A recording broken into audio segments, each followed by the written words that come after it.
Hey, dear listener, and welcome to DoubleDM, the TTRPG talk show with a focus on discussing game master advice and storytelling to help you become a better game master and storyteller. Today, we discuss creating character backstories, especially what we look for in backstories and why we look for these certain aspects from a character's backstory. We also talk about how to implement these aspects into your stories and world to make sure they feel personal to the character. Another thing we talk about is how to get what you are looking for in a backstory as a GM and the conversations you should have as players and GM about the backstories so that everything fits together nicely. With that, grab a drink, get comfortable, and let's chat about making your TTRPGs better with creating your character's next backstory.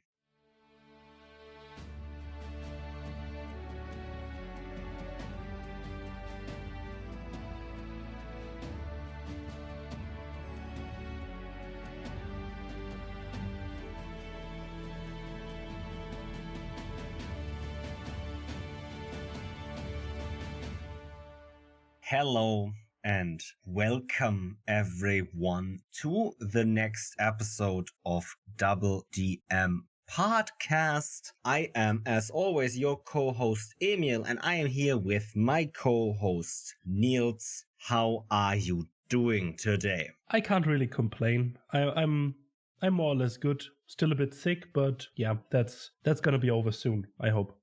Yeah, days are getting colder. It's normal that people get some sickness, right? Didn't go out with a jacket that one time and boom. Exactly. You get something because your immune system is so weak. Yeah, I mean, I've looked at the weather report for Berlin the other day, and yeah, tomorrow and should be around -1 to -6 degrees Celsius. So yeah, it's getting cold. It's getting really cold here. And the thing is, in Germany, the weather is always kind of wet-ish, very humid. Yeah. No, especially Berlin is very humid because this is still actually a swamp. We have a lot of lakes and rivers and canals in the area, so that's why it gets so humid. Yeah, and that doesn't really help the feeling of coldness, you could say. Yeah. Because just humid air and cold temperatures don't really work well together if you want to have a warm feeling. Generally, humid air with extreme cold or extreme high temperatures is never. Yeah. Even summers can get literally disgusting here. Oh yeah. But one thing about this very cold weather is good, you could say. It just feels nice to cramp up in a warm jacket, put on a scarf and a hat and go out and drink some mulled wine or whatever to get into the Christmas spirits. We have November. Yeah, but I work in retail. The Christmas songs are already playing, so I'm already in it, I guess. Like Christmas. Yeah. The horsemen of the Christmas apocalypse are here. The classic songs that will be played over and over and over and over again. I mean, they have an effect on buyers, so I understand supermarkets blasting them as soon as they can. Yeah, and I mean, they are classics for a reason. They are good songs, but yeah. I'm very happy that I now live alone and do not have to listen to Christmas music other than when I want to. Yeah. That's one of the biggest advantages of living alone is that in your house you decide when the Christmas music starts. But yeah, I also have to get into Christmas spirits soonish. Not because of work, but just because, right, Christmas is still around the corner. It's just nearly a month away. Right? This episode airs, it's basically just a month away. Yeah, so it's okay to get into the Christmas spirits. Yeah. It's time. It's time. It's also been a hell of a year. We don't want to talk too much about the year itself, but it's been a hell of a year already. And that's why we are doing this series, right? This series, in quotation marks, of our last 10 episodes before the 100, which if people are now smart enough, which they are because they're listening to DoubleDM, everyone who listens to DoubleDM is smart. This is episode 94, and we have exactly 6 weeks until New Year's. And now you can start guessing when the 100th episode of DoubleDM releases. And we can say this already. I mean, it's only 6 episodes till then. We have decided to take a break after 100 episodes. We have never taken a break before. we have missed only one upload in all of our career with DoubleDM. But we will be back for our anniversary in February. But the whole of January, there will be no new episodes of DoubleDM. That is just so Niels and I can actually take our real first break from this show, get a little bit more of a backlog of episodes, and also give me time to finish the whole editing process of Titan's Call, which has its last recording next week. Oh, yeah. The week this episode releases is the last week where we will record Titan's Call. So big things are happening this end of the year for DoubleDM. Hell yeah. And I'm so excited for this recording. I literally can't wait. I want to play right now, but I wouldn't be ready to play. I can be really honest. I wouldn't be ready to play this. It has been an amazing journey. It has been an amazing playing experience. It has been an amazing show. I can't wait to see how this one finishes. Yeah, I can't as well, because I have no idea how it's going to finish. Hey, so that makes 2, right? Yay, amazing. I really, really, really can't wait. I don't want to talk too much about the other thing we have doing, but right, we told people that we will be doing more actual plays after Titan's Call, and we can, I will say that much, that is already in the pre-stages of production. Exactly. And probably when Titan's Call releases, there hopefully will not be too much time once it has finished uploading its last episode of the first season of downtime until this other show also premieres then. We will see. Titan's Call should have already released somewhere around early this year, so we will never know. Yeah. But I mean, good things take time. Exactly. And Titan's Call is a good thing, and the other thing is also a good thing. So with that all out of the way, did you have any TTRPG sessions in the last week? I had a short one, exactly 1 week ago, which was only about 1.5 hours. I got basically robbed of an amazing session because we went to the movies afterwards. With the whole session, with the whole group? Exactly. I didn't want to go in the first place, but they booked the tickets already. So yeah, I'd rather have stayed home and played some more TTRPGs. But yeah, and nothing much happened. It was basically a sole role-playing session with a bit of shopping, a bit of getting to know the city we just entered. But yeah, how much can you do in 1.5 hours, right? It's still a TTRPG group, so shenanigans, some role-play, more shenanigans. But yeah, I wanted to play some more, and I hope we can continue that session someday soon, because one of our players got really sick the other day. And yeah, so we have to wait a bit, sadly. But that's about my TTRPG week. So, anything for you? Yes, Tuesday, Tyranny of Dragons. My players finally started Rise of Tiamat as an adventure. So, they started with the first council session, or well, getting to the first council session, because last time they defended Neverwinter from an imminent cultist attack. They then met the Lord Protector of Neverwinter. They met his cohorts and basically his people that he will take with him to Waterdeep for the council sessions. One of them being a mage that the players already knew about, because from their spy in the cultist ranks, they've got told that she was the one that informed the cult. Okay. They then had a questioning of her, very quietly and unnoticeably, and found out that she doesn't have to do anything with the cult. So who is lying? Oh, damn. Their spy or this mage? Interesting. I know who, obviously, as the game master, but my players are very suspicious of both now, which is good. Yeah. They then got to Waterdeep and also had some shopping, reunions, and the stuff you do when you get back to your hometown, basically, and have gotten a lot of money. They bought some magic items, and then they started the first council session, and we basically ended with them being introduced to all 25 members of the council. Now, those that have played Tyranny of Dragons will know that that's not the number of the council members that is supposed to be there. I think the number is actually only supposed to be 9 or something. But first of all, I took in some other people because my Tyranny of Dragons game went differently than expected from the book. So I got some other factions and leaders of the world involved that were pretty important. And yeah, that's basically that. And then I also gave every delegate, for example, Lariel Silverhand from Waterdeep or Remalia Haventree from the Harpers, each of them also was allowed to bring one advisor into the meeting as well. Okay. These aren't necessarily that important to the story, but they are also some interesting figures. For example, my players have met a mage that lives in Waterdeep that is now part of this council as well. Or for example, Remalia Haventree has someone in the Harpers that is the son of Dargold Neverember. And I mean, that's the most political power move you can bring. Bring the son of another leader to the council table as your advisor. Yeah. That's a big fucking power move. Oh yeah. And I would expect her to do exactly that. I love it. That is a move to get the other leader, Dargold Neverember, basically to agree to always talk to you when you want something. You have a lot of pull with him now. That is a huge move.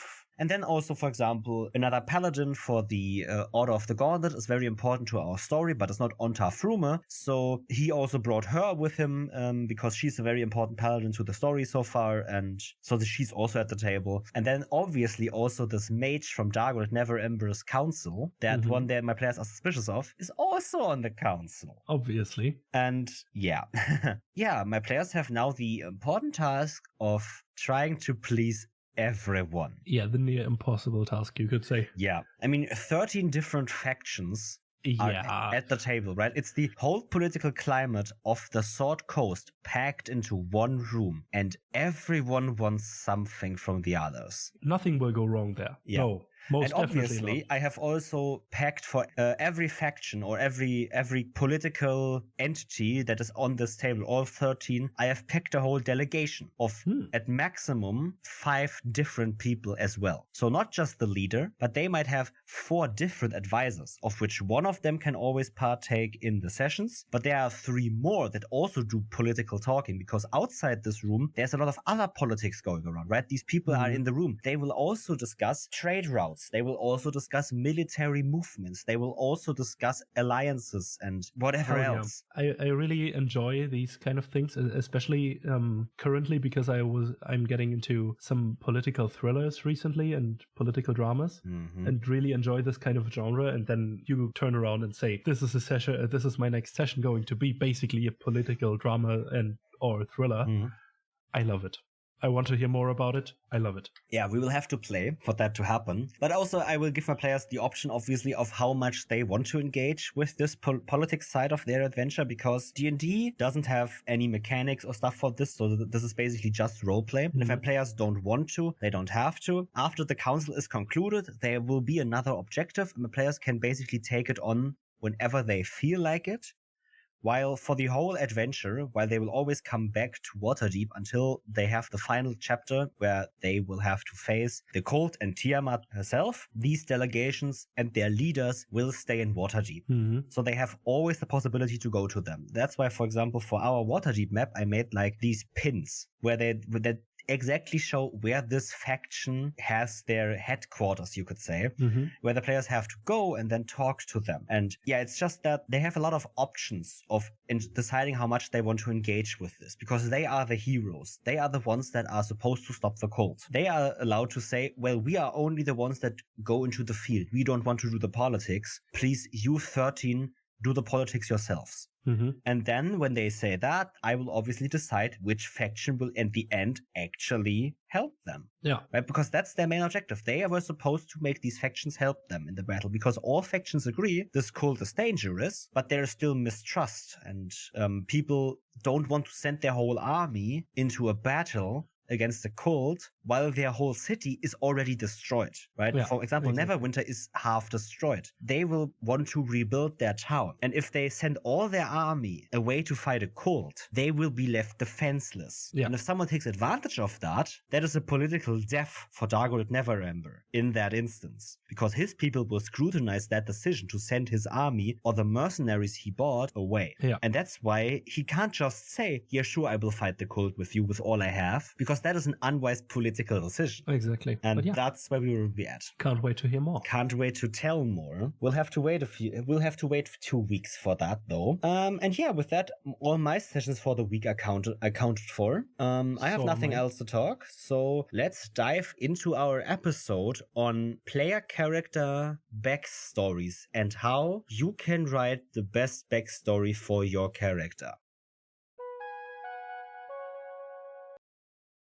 Hey, dear listener, we arrived at this episode's mid-roll. I don't want to keep you too long in this break from the usual program, but podcasting overlords demand that I ask you to rate and review our show to help us expand our reach and get new listeners. But also with more reviews and ratings comes the benefit of us getting a better feel for what you like and dislike about the show, allowing us to improve our show to the next level just for you guys. And hey, if you really like the show, then recommend us to your friends so we can share our content with them and help them with whatever dungeon master dilemma or player problems they are having right now. I know you hear this all of the time, but really doing so helps shows like ours and any other podcaster, especially indie podcasters, out immensely in creating the best content possible. So again, rate, review, tell a friend or whatever works for you. If you are feeling super generous today, you can check out our Ko-Fi and donate a few bucks towards upgrading the show with new microphones, editing software, and studio surroundings. No pressure at all though, this is just if you feel like you want to help out. Lastly, I also want to tell you guys about our social media channels and that you can follow us on especially Twitter or Instagram to stay up to date with the show and get a whole slew of other content like memes, tips, and general shitposts about TTRPGs and the TTRPG industry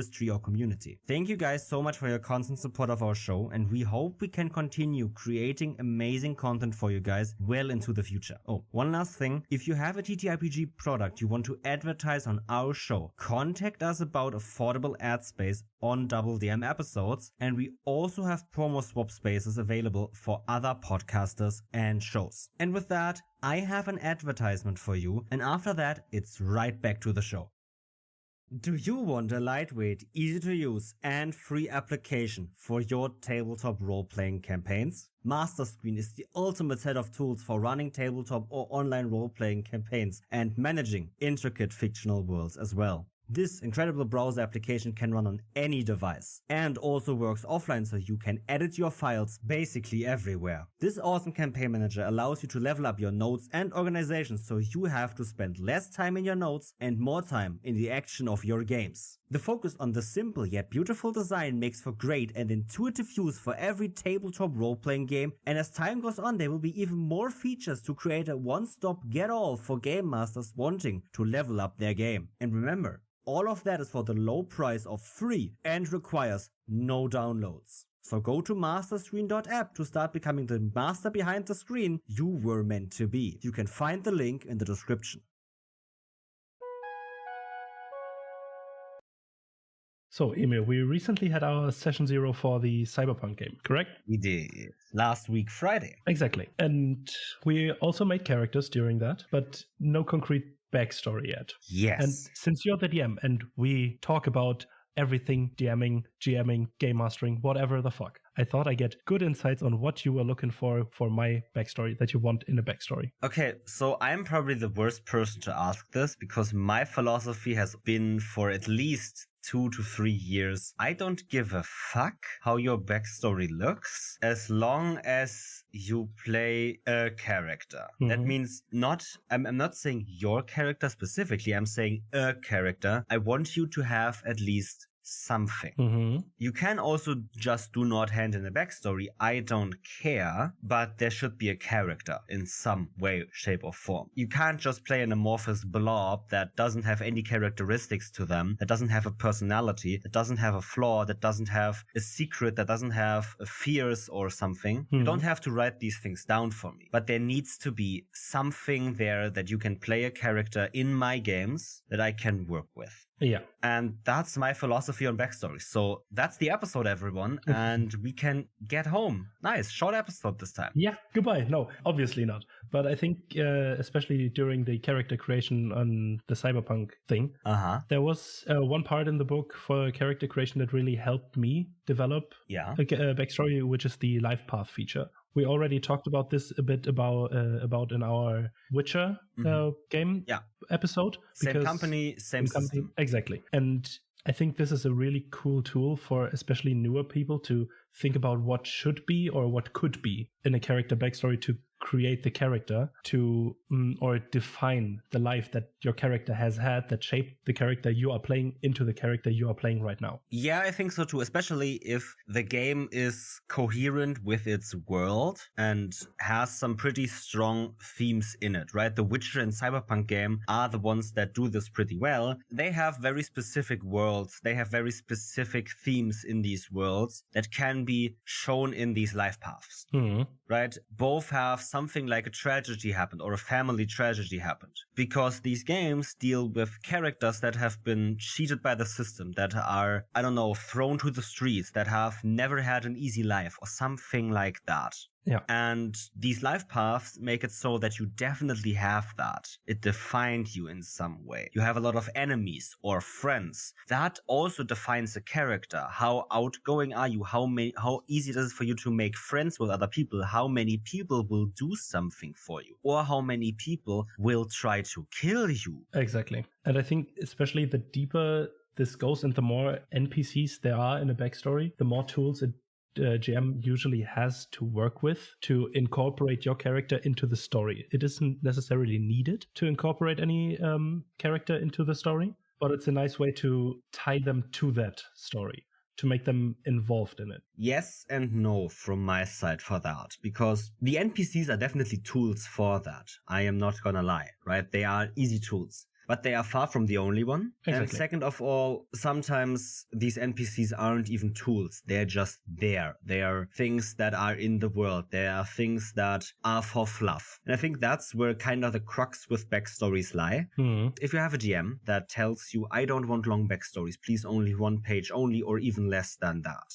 What they mostly mean is they don't want the fluff of your backstory. They don't want to read about how your character had an interesting relationship with, I don't know, their childhood friend that has now no impact on the story. No impact really on your character anymore. That is fluff. It is not needed for the GM to know that. It is good for them to know that, but it's not needed. And that's something different, right? Some DMs only want what is necessary to incorporate your character into the story, and also don't want you to write too much about a character that, for example, in Tolkien D&D terms, is only level 1. Your character hasn't defeated a whole army alone. They can barely kill a goblin. So yeah, some DMs want you to be mindful of that. And that is respectable. You don't want too much backstory for a character that hasn't lived that much. However, I will say the page count, in my opinion, isn't a good indicator of what happened in the life story. Because if I would now start writing my backstory, me as a person, I'm 23 years old, and in talking D&D level terms, I might be level 2 or level 3 in something. I have had a lot of different experiences in my life already. And I'm 23 years old. I can fill 20 pages easily with talking about my life and what happened, how I am now here, and what shaped me to be here. Exactly. And, well, the thing is, the page size doesn't matter in a backstory really that much. It is somewhat of an indicator, obviously, of how much happened in your life or how much happened in the backstory. And limiting it is definitely in a DM's right, in my opinion, to do that, to make sure that you do not write too much. But it's not a good indicator of, I can write a backstory on 1 page that has a lot of things happening and write a backstory on 5 pages that has less things happening. So what DMs mostly want is that you do not write too much events into your backstory. You could call it that.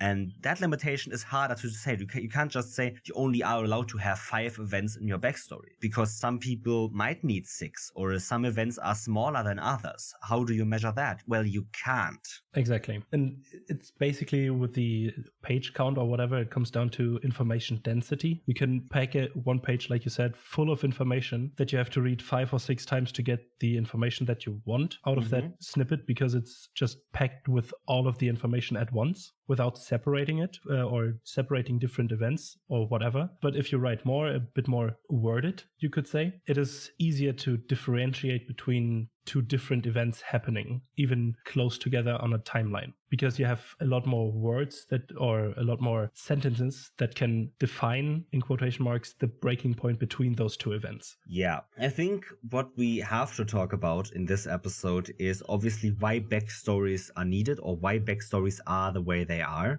because they aren't needed. Again, as I said it before, I don't need a backstory from you. And I will be the first to say, I don't care if your backstory is 20 pages long or you haven't handed in anything at all. I will read all pages of your backstory. I will try to internalize them as much as possible and incorporate them. If you don't create anything, I will still find ways to incorporate your character. Those will happen obviously more in a way that I observe your character from the outside. How do you play them? Are they aggressive? Are they shy? Are they, I don't know, fearful or whatever? And I will create that with some other things in the story. And that is still a character then that can be incorporated. And you can then in the story still make up reasons for that. You don't need to write them down before we start playing. Some people enjoy that style more. I mean, we had an episode with CC about that. He doesn't write anything down and just goes for the character and finds the character through play. Yeah. That is great. And some other people work differently and,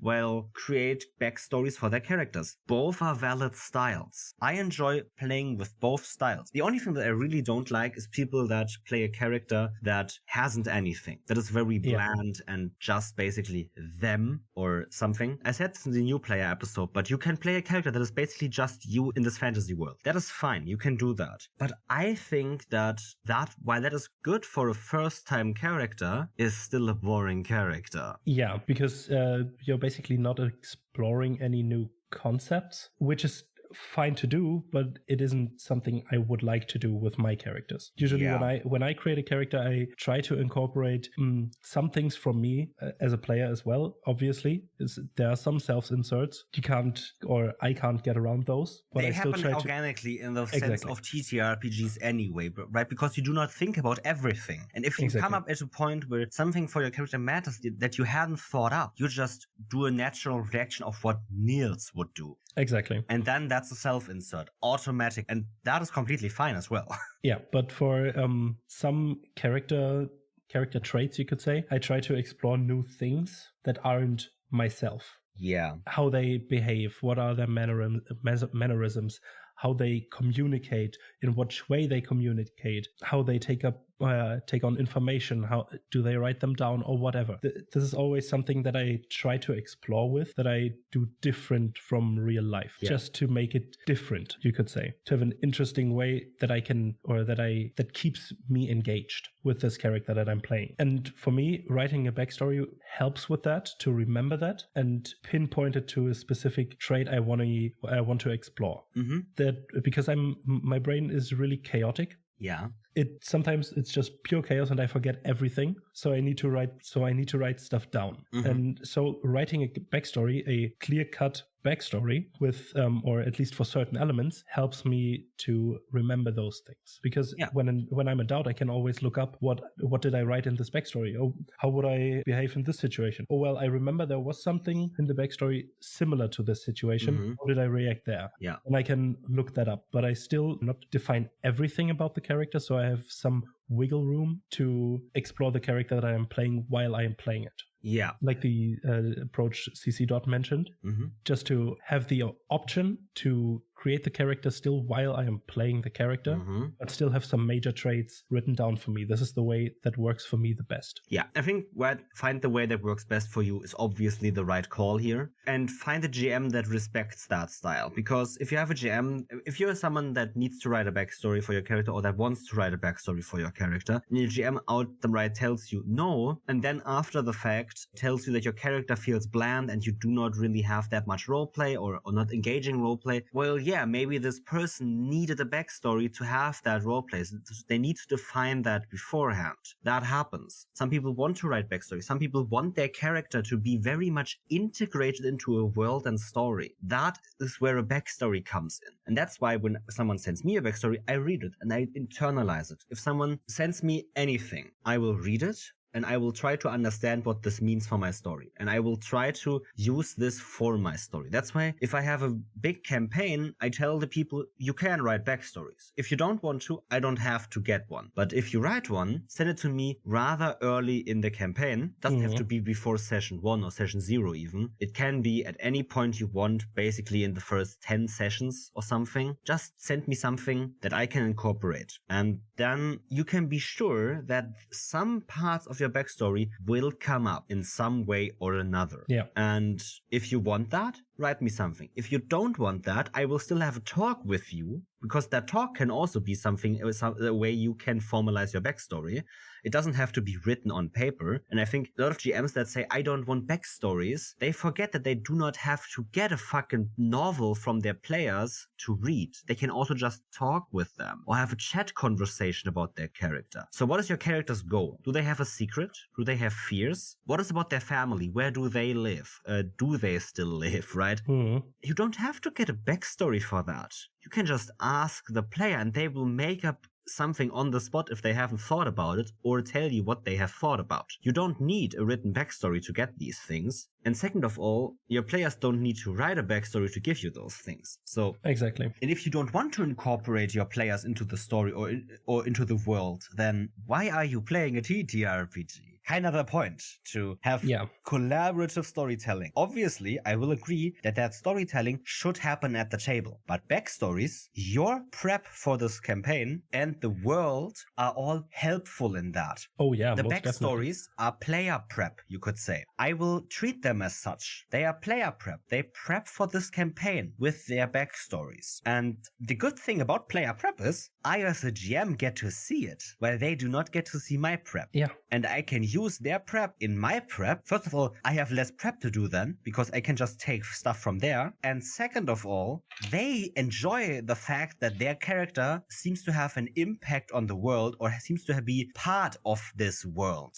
That's what they want. Exactly. That's what I experienced when I GM, that my characters obviously want to be a part of that world and want to interact with it. Yeah. And most of them want to write some sort of backstory, how long it may be. It may just be, I live there, and then for reason X, Y, Z, move to there where our campaign started. That's completely fine and enough if you want that to be enough. Yeah. On the other hand, there are players that write backstories how their childhood played out in the city we were starting in. And it's something that I can use because, yeah, I have the shops and the major NPCs in that city, but I might not have the perfect vibe for the city yet that we play in. And then I can use that backstory that a player prepped for me this city and just plug in the NPCs, the stores, any environmental things I can just use in there. Or if someone, there was a big festival. Okay, then I talk to that player. Let's talk more about this festival. Obviously, you had something in mind, and then let's make it real, because that makes them feel like having an impact on the world itself, not just the story. And even before playing, so they are grounded into that world and are already a part of it. So most of my players are more invested through that because they're already a part of wherever you are taking, or wherever the story is taking place. Yeah, I feel both approaches you've mentioned, right? The one writing a lot of backstory about the childhood, the one that just gives a bit of things, or the chat messages. Every approach to a backstory have a few things in common. And one of them being direction. Your character needs a direction to go.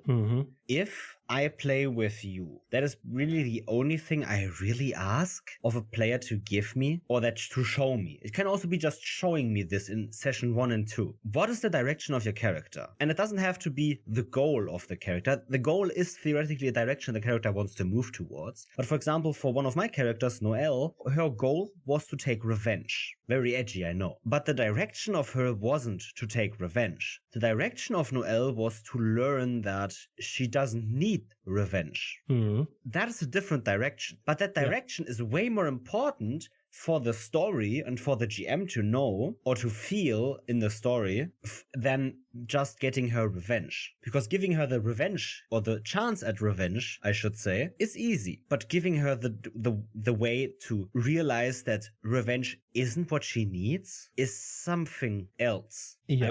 It's maybe harder, obviously, but it's what the character is supposed to do. It's the direction of the character. And that needs to be formulated in every backstory. backstory, a direction. Obviously, this direction can change. Obviously, this direction can completely fall flat and be something different entirely. But when you come into a game with me, I want to know what direction your character goes at the moment, because that gives me a way to challenge the character, to highlight the character, and it gives me a way to use the character in the world, right? If your character wants to make a lot of money at first, but their journey, the direction is about learning that not money cannot buy happiness, or money can't buy love. That is a direction that's very cool, because I can give you a quest for a lot of money. But on that way, I can insert characters that show you that money isn't the only thing you need in life. Exactly. It just helps when a character has a direction to motivate that character to go on certain quests and be the adventurer they dream to be. Yeah. Because when you play a TTRPG in, for example, now D&D, this is a power fantasy. You want to be an epic adventurer, legend, whatever. You want to be powerful, basically.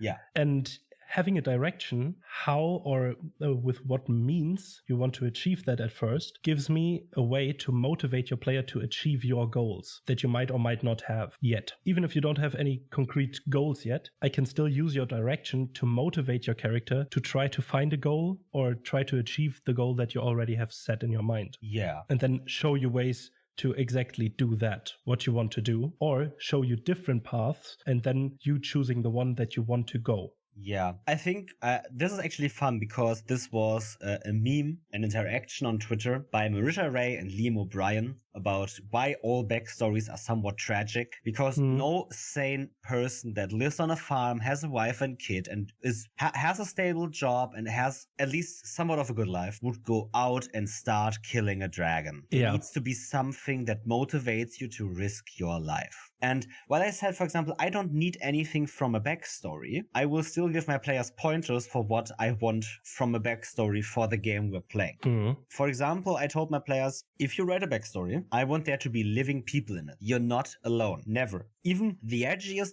of edgiest rogues at least should have one living person they know outside the party. That can be, I don't know, the nanny at the orphanage, the one beggar on the street they always talk to, or their handler in an underground market. All three work. Everything works. But even they need at least one person. Because if you are alone in a backstory, your backstory is hard to use for me, right? As we said, NPCs are a very easy tool to incorporate the backstory and what you want with that backstory into a story. Because NPCs are living beings in a story that can incorporate certain concepts for your backstory.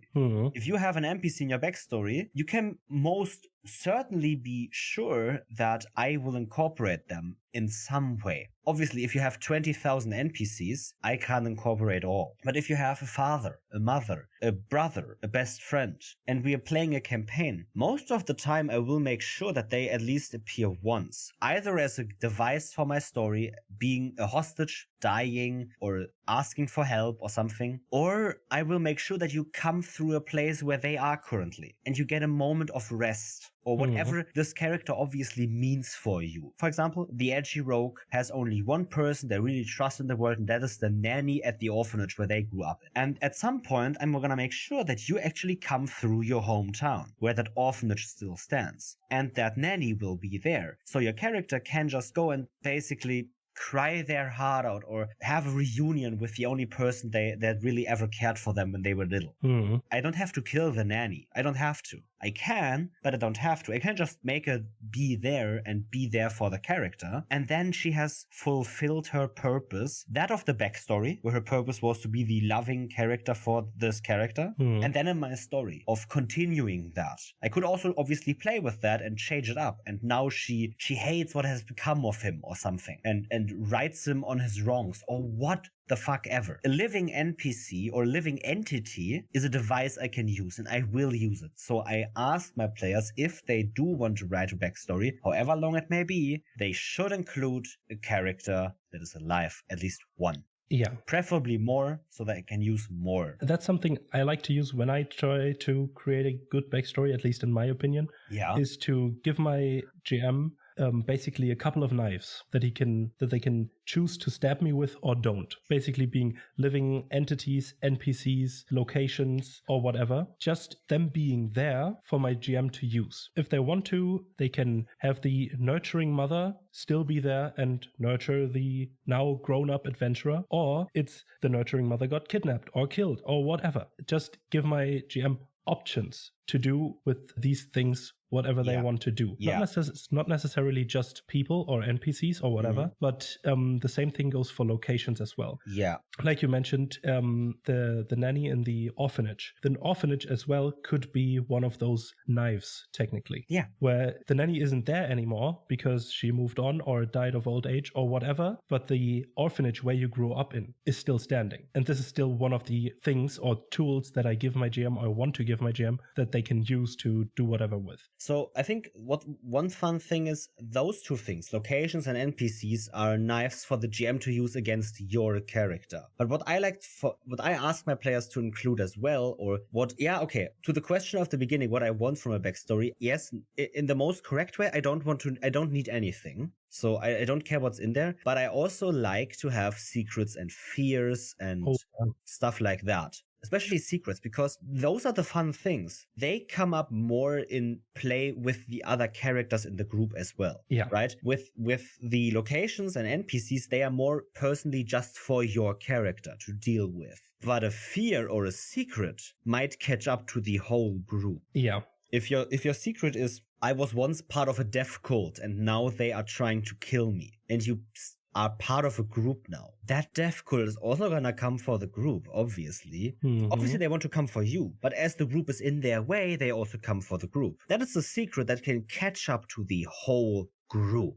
That is amazing. Yeah. Because it gives me something that I can 100% use in the story. It's a 100% given that I can use your secret in this story because it affects the whole group. Exactly. And if something can affect the whole group, I can use it in my TTRPG story without much issue because it isn't just for one character. It is for all. Exactly. And if you write some fears or whatever into your backstory and they come up naturally through play, this incentivizes everyone to roleplay about that situation. At least it can be. It can incentivize. It doesn't have to be, but it gets your characters talking about the thing that you've written in your backstory or don't.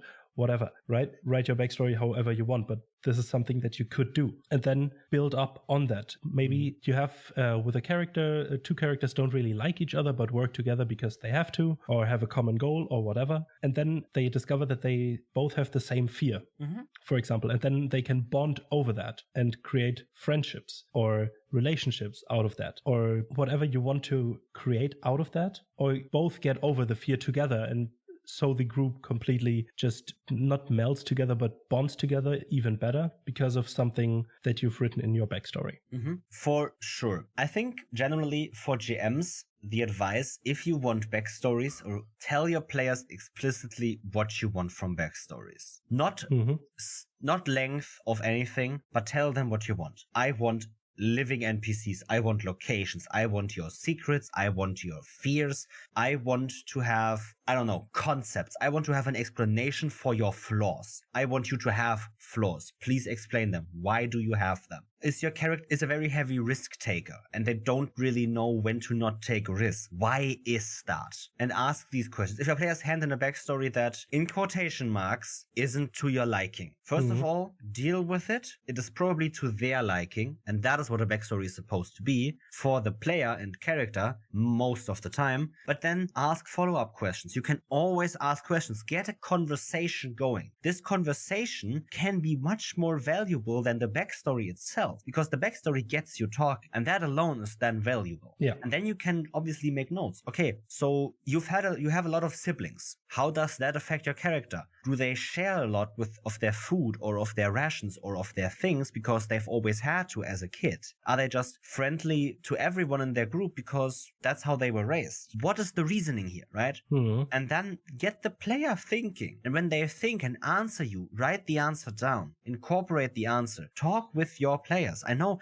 We repeat it every single time, but it's important because TTRPGs are about communications. Every topic can be baselined towards communication. Yeah. Backstories as well. It's your players give you something, a document, that is basically the first response in an ongoing conversation about their character. It isn't an absolute, because a backstory is a static. And that is one of the big critique points a lot of people have for backstories, right? They are statics. They do not talk about what happens in play. But that doesn't have to be. They are they are a starting point. That's where the character starts. And then they play. And you can obviously, after a very heavy session for a specific character, because you finished a personal quest, they faced a fear, they had to face their secret or whatever. Ask them, how did your character change? Did they change a bit? Right? The Powered by the Apocalypse games do that in some way when you level up. You get XP, at least for example in Babes in the Woods. I know that because I listened to Tales Yet Told, Strangers in the Woods,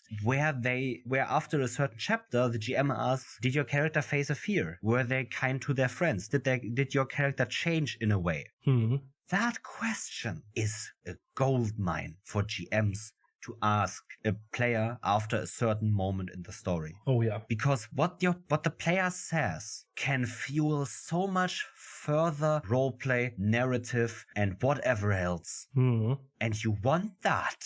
Yeah, and one thing that just came to my mind is what you have to keep in mind is that your character, even though you have written a backstory, your character isn't chiseled in stone. Your character isn't set to have anything. Your character can still change based on the experiences you have as a group during play, and therefore the backstory also keeps evolving. It just keeps on adding to the backstory, because everything you have experienced, being it before you played or during play, it all contributes to the same backstory, basically. It just adds up. It just adds on that. Yeah. And the things that you as a group experienced also shape your character. The same way your story beforehand shaped the character to the starting point. Make sure when you're a player in a game that the game experiences, what happens in the game, shape your character more than your backstory does. Yeah. Because I think that's the biggest problem with backstories, why people, for example, don't like them. Or say, write short backstories, please. Because long backstories imply that you have a lot of different experiences from your backstories that already shaped your character into what they are. And then you do not change your character depending on what happened in the story. Be dynamic. Be a real person in the story. Show your DM that their story or their world has an impact on your character. Show the other players that their character has an impact on yours. That is more important than your backstory, and I will not lie, it is. Yeah, your character doesn't have to do a 180 basically from session 1 to session 2.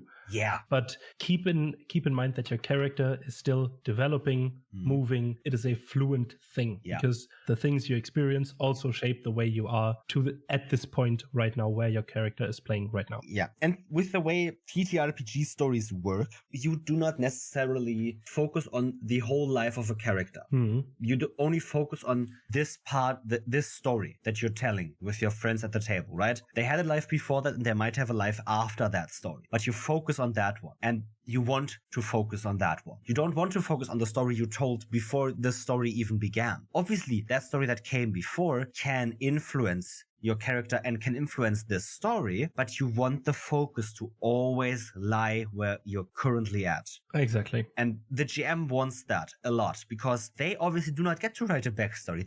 They do not get to create a character. They get to create a world and a narrative in that world. And they want that to be respected. And you respect that by showing them that you listen, that it changes, that it shapes your character, that it shapes your experience of this world, and you work with that. And as I said, we do not get to see every part of the character's life. We only get to see this part we're looking at right now. And I want you to always remember as a player that this moment is the most important one you're currently in. Exactly. It doesn't matter what happened before. This moment is currently the important one. Focus on it. And yeah, let your backstory influence what you do, but also let the circumstances of that moment influence your character in the future. Because as soon as you move away from this current plot point or from this current situation you're in, that's part of your backstory.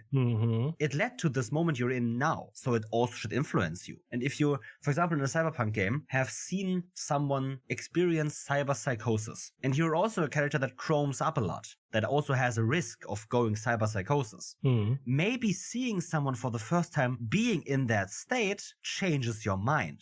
or at least makes you wary of chroming up so much. Exactly. Maybe in your backstory, however, you said you want to be the most advanced and chromed up human being that exists. Sure, but now you saw the detrimental effects of being that chromed up. Maybe you will slow down. You can still keep your goal, but that moment of seeing someone in cyberpsychosis needs to have an impact on you. Yeah. The impact can be decided by you, obviously, but it should have an impact, whatever that may be. Yeah, this is something I am still working on with my backstory. I'm kind of taking my time for the backstory writing process of my cyberpunk character. One fun thing, as you said cyberpunk right now, and I'm the GM for that one, I can just say, I don't necessarily want your backstory before session 1, because I want you to first get a feel for your character, and then write a backstory that fits that feel. If you want to send me one beforehand, right, I will accommodate it. I have no problem with that. But some people sometimes have a problem if they write a backstory and then have to play and then realize, that doesn't work really that well for me. And then they have a problem, they're kind of stuck with it. First of all, they're not. They can change their backstory and their character. No problem with me, and it shouldn't be for anyone. So if you're GM out there and your players come to you, my backstory doesn't really fit, I want to change my character, let them. Because it's no big deal. Sure, you might have already drawn plot points from it. And you can talk with them about that you have already drawn these 2 plot points and want to incorporate these. And then your player can still say, well, no, those plot points are fine, but just the general vibe of it doesn't work for me. And then you'll say, okay, cool, perfect. Then just find a way to incorporate these anyway into a new backstory. Cool. Exactly. Works. Boom. But if you're in session 1 and you still kind of want to get a feel for your character, write the backstory after that. Find the feel and vibe for your character first. Sometimes you find that before session. Sure. Sometimes you find it in session. Sure. Works both ways. Write a backstory that fits the feel you want to go for, and write a backstory that makes you feel comfortable with that character. Exactly. What I like to do and what I am doing right now for my cyberpunk character is writing down notes and bullet points, basically, of what I want to incorporate in that, to not completely focus myself on one specific thing that I then blow out of proportion or don't talk about at all, but just write down bullet points first that, as I said already, help me play my character the way I wanted to play, and then change that up after session 1, 2, or 3, depending on how the character felt in play. And then as a personal preference, I like to write backstories, and then at some point you will get one, but I'm not sure when. But as you said, and as I know you, you're as patient as one can be. Yeah. Sure, at some point I'm gonna say, hey, do you have a backstory? Send it to me then something like that. I want something, especially with how I plan a story to go. I want to have them probably after session 1 or 2, because there will be time skips and there will be changes, and then I just want there to be something before we basically dive into our real story, because the campaign isn't gonna be that long. It's gonna be some time, but not infinite amount of time. But I want to, before we end this episode, get a few more hard-boiled points into this episode. One of them for me is, if you're a GM and you have players that write long backstories, one easy tip is not to limit their size of backstory or tell them that you don't want their long backstory, but is to tell them, give me a too long don't read or too long didn't read or whatever you want to call it. Give me half a page of just bullet points and information that is important to your backstory. Let them write down every location they've mentioned in their backstory and why they've mentioned it, every NPC and why they've mentioned it, their secret, their fear, their goals, their aspirations, their what the fuck ever else. All the important parts, aside from the fluff, just in hard-boiled facts, written down. Basically a backstory cheat sheet, you could say. Yeah, a TLDR. Right? Yeah. That's what it is. That's great, because then they can write their 10-page backstory for themselves. You get the 1 page. Okay, cool. Your character has a fear of this. Your character wants to be this. Your character has these 3 friends. Cool, got it. Gonna use that in some way. Without knowing necessarily the 1-page fluff around how they got to that point. Immediate reason why they want their certain goal to be reached should still be known to you. But you don't need to know the story that led to that. How they went to a lot of different nightclubs and met a lot of different people that got them what they wanted and then showed them what they actually want in life. No. But okay, your character has met a lot of people that showed them this. Cool. Perfect. But you don't need to have the description of how they went into every nightclub of the city. Exactly. Another thing for me is, from a player perspective, we talked about that obviously your character should be integrated into the world. And you can do that in your backstory as already. Ask questions. Ask your GM as many questions as you need. Get to know the world. Really, this is important. Understand the circumstances you should write your backstory under. Understand the world. If your GM says here, this world is not really that much finished. It's just a starter. It's just my fantasy world. Just write backstories. I don't give a damn. Ask them still. Okay, so I want to come from a small village in a forest area. Is there something like that? Yeah, sure, there is something like that. Okay, can there also be a river? Yeah, sure, a river is there. Can there be something special in the near vicinity? Something like a shrine? Yeah, sure, let's go with that. What god is that shrine to? I don't know, make one up. But having these questions answers, your GM gets to know, you get to know, and you both learn that way. Exactly. But you need to know the setting, because if your character is a happy-go-lucky character in a grim, dark world where the sky is always dark and there is no sun anymore, and your character is just this happy person that, sure, they might work in that world, but they might not fit that perfectly to the vibe of the campaign and the world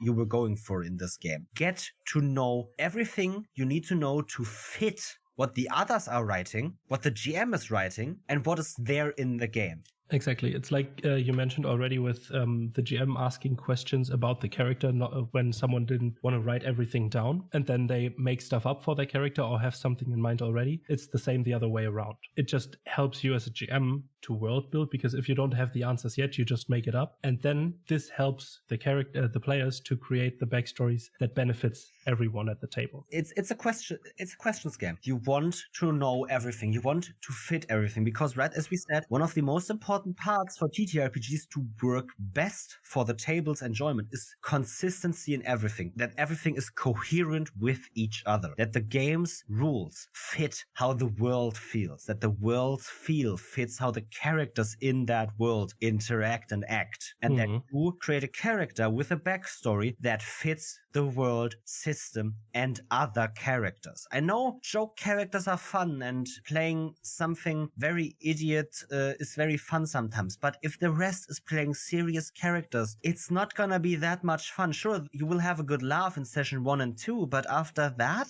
it feels weird. Exactly. And I'm not talking about just, for example, a Sam Riegel Scanlan, who was a joke character, but also was very intricate in himself, still, where the rest had a little bit more sorrow backstories, but it fit because he wasn't just comic relief in the story. Yeah. At least from the parts we know from Critical Roles since starting streaming, he was still a full-on character that wasn't just there as a joke. Sure, the others were probably more sorrow and had more dark and gloomy backstories than him, even though his mother was killed by goblins. Not gonna lie, that is still dark and gloomy. It fit. It fit the vibe, and it was just the right amount of, haha, I'm the joke, I'm the butt of the joke, to I am still a valuable member and have still all of the emotions on the emotional range to feel, right? It just fits still. And that is important. It fit together. Everything fit together. Yes, this can just be done because the players are good with each other. But because they are good with each other, they can make their characters fit. This is not the other way around. Because they're good with each other, they can make the characters fit. And you want that as well. So do that. Exactly. It all comes back down to the communication. Talk to your players. Players talk with each other and with the GM, and then find a way to have vibes that fit the campaign, the playstyle that you want to go for. Yeah. Another thing, one more thing, is for me that as a GM in my world is very expansive and huge. If you want to write a backstory, I will tell you everything you need to know about the world, but I will also tell you if you want to make shit up, do it. Yes. Because I want your character to fit in my world, and what better way to do that with, here's everything you need to know about the world and how it works. Now, with that, create the thing in the world that makes your character fit. Create a village. Create a city. Create a death cult for me. Works everything for me. Yeah. I can use it and incorporate it into my world and expand my world that way. Exactly. You want a village here? Sure, cool. And when we have a new campaign going, theoretically, I can just delete other things from the old campaign, so now your new vibe can fit. Exactly. That works as well. Not necessarily my preferred style, but I would make it work, right? The thing is about making it work. Sure, I want your backstory to align with certain core themes, and I need to tell you those core themes. But aside from these core themes, you can do what you want. Yeah, just make sure to incorporate them in some way. I really love it when my players come to me with a backstory, slap it on my table, and there's just amazing stuff made up for me to use. Because then I have, again, tools I can use to incorporate you and further my universe, my world, and then create stories around that without necessarily favoring one of the characters, because this is now just part of the world as well. It's amazing. It's so great when everything fits together. And that is what backstories are. They are supposed to also fit with the rest of the game, the world, the other players' backstories and characters. And if everything fits, it all just works out perfectly. You make that fit by talking to each other, by asking questions, by having this lot of communications. And no matter how you write your backstories, if you make them up and play, if you write them on paper, if you write a journal, write them in first person or third person or whatever, however you do that, however you create the personality and background for your character, it works if you pay attention to what's happening around you. In the game, out of the game, and basically just around the game. Exactly. And that is kind of the biggest advice to backstories for me. Making sure that everything fits. That goes for in the backstory. Everything in the backstory itself should fit. Your character should fit the backstory. Sometimes that can be a little bit of a disconnect, especially if you haven't played yet. So sometimes maybe wait a session or two to find the vibe for the character and then make a backstory fit. Or find a way for the backstory to fit the character. Or find a way for the character to fit the backstory. Whatever else. And also fitting the character into a larger construct of story, world, and party. And if everything fits, your backstory is perfect. No matter its length, no matter the events that happened, no matter how edgy or traumatizing or whatever it is, your backstory will fit and will be a great backstory. There is no other indication of a good backstory. Length of a backstory is not a good indication of what a good backstory is, because I have seen people write good backstories with just 1 page and other people write even better backstories with 20 pages. But this backstory wasn't 20 times better. Yeah, exactly. It's just about creating something that feels naturally, organic, and great to use and play with. That is a good backstory. And everyone at home can do that. You do not need a storytelling degree. You do not need a writing degree. You just need to let your creativity flow and create something that you will enjoy and like to play. Exactly. Boom. There you have it. And I don't have anything else to add to that. This is perfect. And with that, I think we're done for today. You can find us on Twitter and Instagram at DoubleDMPod. We also have a website, www.doubledm.com. We also have a Ko-Fi if you would like to check that out. And please, if you like the show, leave a rating on your favorite podcasting platform of your choice. And with that, thank you for listening. Hear you on the next one, and bye-bye. Bye-bye.